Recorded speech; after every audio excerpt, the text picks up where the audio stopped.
नमस्कार दोस्तों। तो आज है 12वां दिन है आज। और जैसा कि आप सब जानते ही हैं कि हमने सीएम हेल्पलाइन में दो यूट्यूबर्स के अगेंस्ट कंप्लेंट की थी।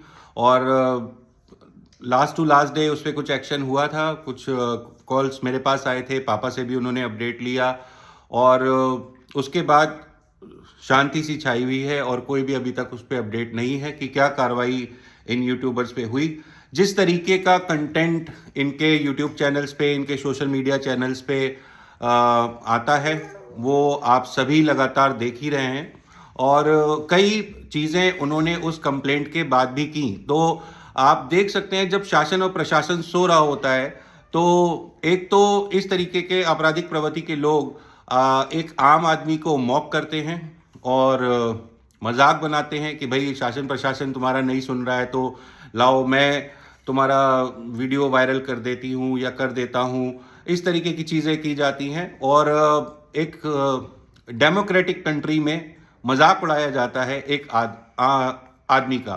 खैर, इस तरीके की मानसिकता के लोगों से आप एक्सपेक्ट ही क्या कर सकते हैं। और मैं सिर्फ अपने दर्शकों से ये कहना चाहता हूँ कि ये वीडियोस मैं सिर्फ इनके लिए नहीं बना रहा हूँ, मैं इनकी मानसिकता जैसे हर उस आदमी के लिए बना रहा हूँ और हर उस आदमी को संदेश देना चाहता हूँ कि अगर कोई आम आदमी को आप ज़रूरत से ज़्यादा परेशान करेंगे तो वो भी कभी ना कभी आवाज़ उठा सकता है।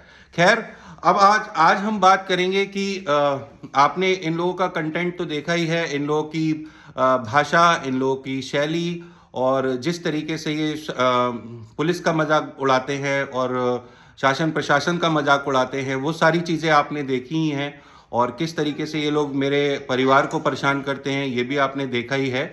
और सबसे ज़्यादा ये लोग जो खेलते हैं वो खेलते हैं विक्टिम कार्ड। विक्टिम कार्ड क्या है कि आपने इनकी कई वीडियोस में देखा होगा कि भाई हमारे फादर ऐसे कर रहे हैं, हमारे ससुर जी हमको परेशान कर रहे हैं, ये केस लिखाने की कोशिश कर रहे हैं, वो केस इन्होंने लिखा दिया। तो अभी रिसेंटली इन पर एक केस हुआ था, तो वो किस बात पे हुआ था वो भी मैं आपको दिखा देता हूं। और वो केस सिर्फ इनकी भाषा शैली को लेकर हुआ था। जिस तरीके की इनकी भाषा शैली है और जिस तरीके से ये लोग बात करते हैं, तो आप सुनिए कि किस तरीके से ये बात करते हैं लोगों से और क्यों इन पे केस हुआ। जितने ही भोसड़ी की मेरे बाप की चाट रहे हैं, हम जो है सबके सामने हैं। ठीक है ना? मैं तुमसे पूछ रहा हूँ, नहीं करते तुम हमारे परिवार को, हमारी बीवी को, तू वकील, तू हमारी बीवी को, तुम्हें ये वाली बात किसने कही बताओ मुझे बस प्यार से। तूने कल कमेंट में नहीं लिखा कि जो अपने माँ बाप का नहीं हुआ, परिवार का नहीं हुआ, वो तुम्हारे लिए कही है। सालों कल के दो पैसे तुम्हारे लिए कही है, अभी कह रहा हूँ तुम्हारे लिए कही है। तुम्हारे में परिवार में विवाद नहीं है और तुम्हारे पिताजी कुछ कह रहे हैं। अब तुम मेरे बारे में बताओ। चलो, हमारे परिवार का विवाद तो सार्वजनिक है। हाँ ठीक है, सार्वजनिक है तो इसलिए सार्वजनिक है, फिर तो तुम्हें बुरी लगनी चाहिए। अरे तुमने कहा सार्वजनिक है, तो सार्वजनिक है, तूने बस सोशल मीडिया पे नहीं डाला।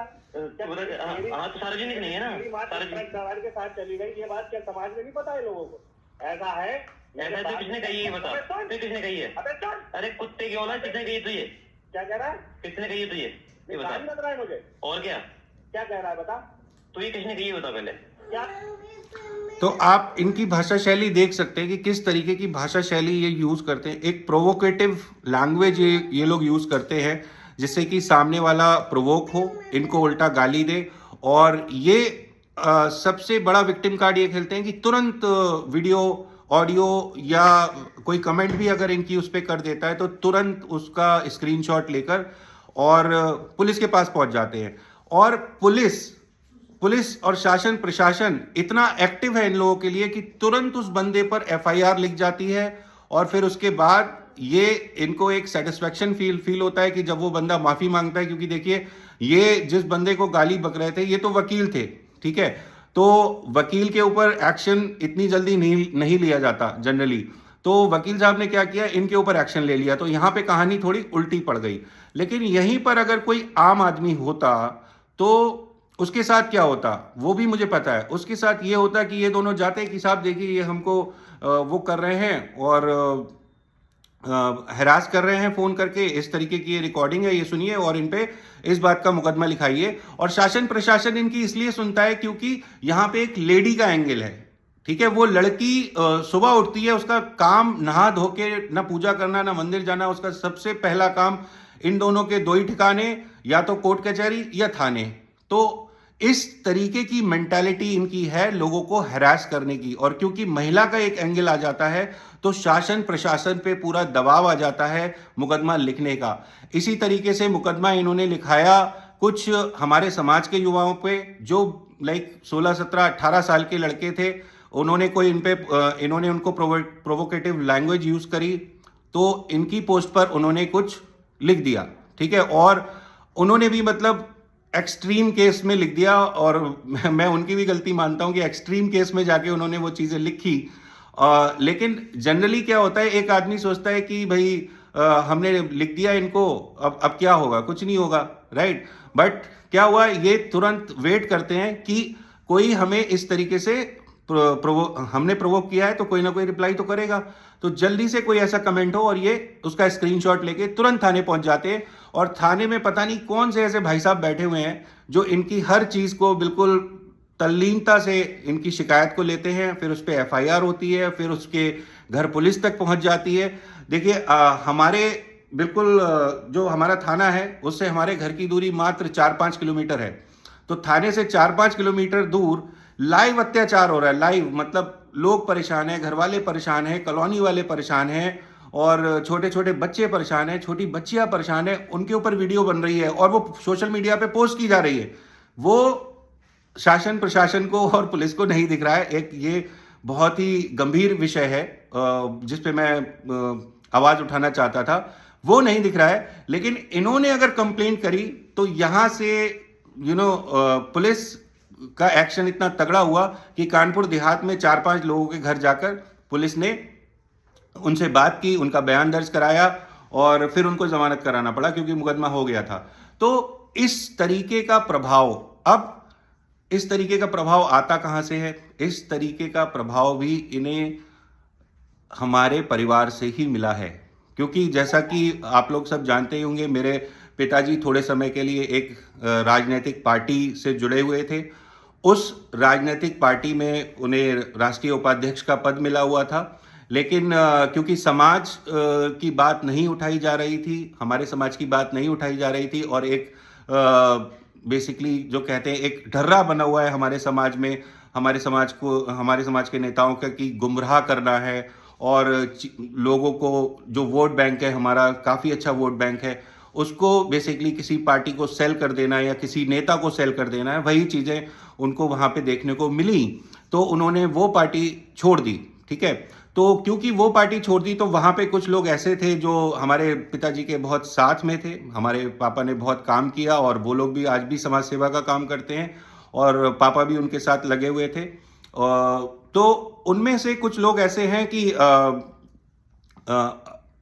इस समय पिताजी को नीचा दिखाने की कोशिश करते हैं, या उनको मतलब ये दिखाने की कोशिश करते हैं कि ये समाज के लिए कोई काम नहीं करते हैं। तो उन लोगों का साथ इन लोगों को मिला, इन लोगों ने उन लोगों से हाथ मिलाया, ठीक है। और फिर एक प्लानिंग चालू हुई कि किस तरीके से मेरे पिताजी को नीचा दिखाया जाए। तो आप समझ सकते हैं कि एक तो सोशल मीडिया पे बुली कर रहे हैं, ठीक है, दूसरी तरफ समाज में भी उनका नाम खराब कर रहे हैं कि किसी भी तरीके से इनका हमें नाम ज्यादा से ज्यादा हम कैसे खराब कर सकते हैं।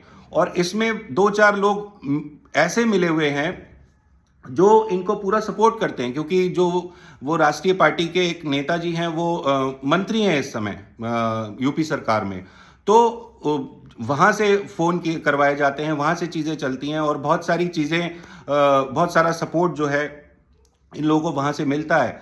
और लेकिन मैं उन लोगों से भी ये कहना चाहूंगा कि भाई, मैंने अपनी पहले वीडियो में भी बताया था कि ये जिसके साथ खड़े होते हैं उससे गाली गलौज जरूर करते हैं, और मेरे हिसाब से अभी तक गाली गलौज हो गई होगी, कहीं ना कहीं कुछ ना कुछ समय के साथ निकल के आएगा कि किस तरीके की गाली गलौज उन लोगों के भी साथ हुई। तो एक क्योंकि वहां पे भाई मंत्री जी बैठे हैं तो ये थोड़ा दायरे में चल रहे होंगे। अदरवाइज जब वो मंत्री नहीं थे तो हमारे भाई साहब, उन्हें भी गाली बक चुके थे। वो भी वीडियो है पड़ा हुआ इनके सोशल मीडिया पे, और शायद कहीं ना कहीं किसी के पास होगा, जहां पे ये भद्दे कमेंट्स कर रहे हैं उनके लिए, और भद्दी भद्दी बातें कर रहे हैं उनके लिए। क्यों? क्योंकि सिर्फ मेरे पिताजी उन मंत्री जी के, उन नेताजी के तब साथ काम करते थे, तब इनको वो मंत्री जी और नेताजी भी बुरे लगते थे। लेकिन अब वो मंत्री जी, वो नेताजी और उनके आसपास के लोग सब इनको अच्छे लग रहे हैं। तो इस तरीके की मानसिकता के साथ ये लोग काम करते हैं। अब आप मुझे बताइए, अगर आप किसी को इतनी बुरी तरीके से गाली बकेंगे, उसकी माँ के लिए कुछ कहेंगे, उसकी बहन के लिए कुछ कहेंगे, तो क्या कोई आदमी जिसके पास थोड़ा सा भी बुद्धि है या थोड़ा सा भी अगर उसको गुस्सा आता है, तो क्या वो एक्शन नहीं लेगा? और वही एक्शन इन पे हुआ। लेकिन इन्होंने सोशल मीडिया पे क्या दिखाया कि ये मुकदमा हमें मेरे पापा ने लिखवाया है, हरीश नायक जी ने लिखवाया है, ठीक है। तो इस तरीके की ये लोग सिंपैथी गेन करते हैं। अब आप बताइए, अगर मैं किसी का भी नाम लेके कह दूं कि साहब मेरे ऊपर तो ये मुकदमा इन्होंने लिखाया है, तो मैं बेचारा हो जाऊंगा और दूसरा जो आदमी होगा वो विलेन हो जाएगा। बट मैं अपनी हरकतें छुपा रहा हूं, मैं ये नहीं बता रहा हूं लोगों को कि मैंने उस बंदे को गाली बकी थी, ठीक है। तो मेरा कहना सिर्फ यह है, आप पहली चीज तो यह है कि इस तरीके का कंटेंट बनाना कोई बहुत वाहवाही का काम नहीं है। दूसरी चीज यह है कि इस तरीके की भाषा भी कोई वाहवाही का काम नहीं है। और मैं तो एक कभी किसी आदमी को भी सजेस्ट नहीं करूंगा कि इस तरीके की भाषा बोलें, लेकिन यहाँ पे तो आदमी हो या फीमेल यूट्यूबर हो या मेल यूट्यूबर हो, ये लोग इसी तरीके की भाषा यूज करते हैं।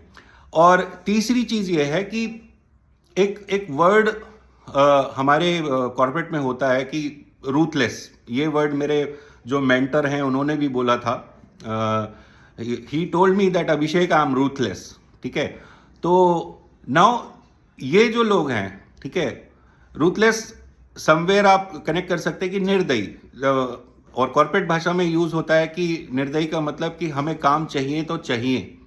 कॉर्पोरेट भाषा में अगर हमें कोई असाइनमेंट मिला है, कोई टाइमलाइन में पूरा करना है, तो हमें उस टाइमलाइन में ही पूरा करना है। बट ये लोग कितने निर्दयी हैं, एक छोटा सा उदाहरण मैं आपको देना चाहूंगा।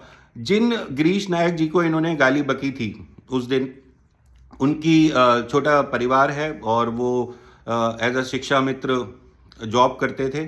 और इन लोगों ने क्या किया कि इन्होंने देखा कि भाई ये तो बहुत साथ दे रहे हैं, ठीक है, तो इन्होंने उठा के उनको उनकी कंप्लेंट कर दी। अब आप समझ सकते हैं एक शिक्षा मित्र को कितने ही पैसे मिलते होंगे, ठीक है, 10,000 12,000, एक छोटी सी नौकरी वो व्यक्ति कर रहा था और समाज सेवा भी वो पैरेलली कर रहे थे।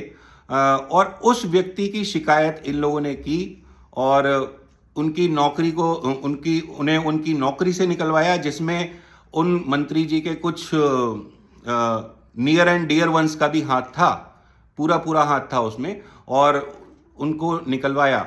अब यहां पर बात यह आती है कि इतना निर्दयी, इतना चीप मेंटालिटी कहां से आदमी में आ सकती है? क्योंकि मुझे पता है कि जो मंत्री जी के नियर एंड डियर वन है, उसमें एक बंदा ऐसा है जो शिक्षक है, सरकारी विभाग में है, ठीक है, और वो पूरा दिन बैठ के स्कूल में बैठ के पूरा दिन राजनीति करता है, पूरा दिन राजनीति करता है। और मुझे पता है, और मेरे पास पूरे पक्के सबूत हैं, ठीक है।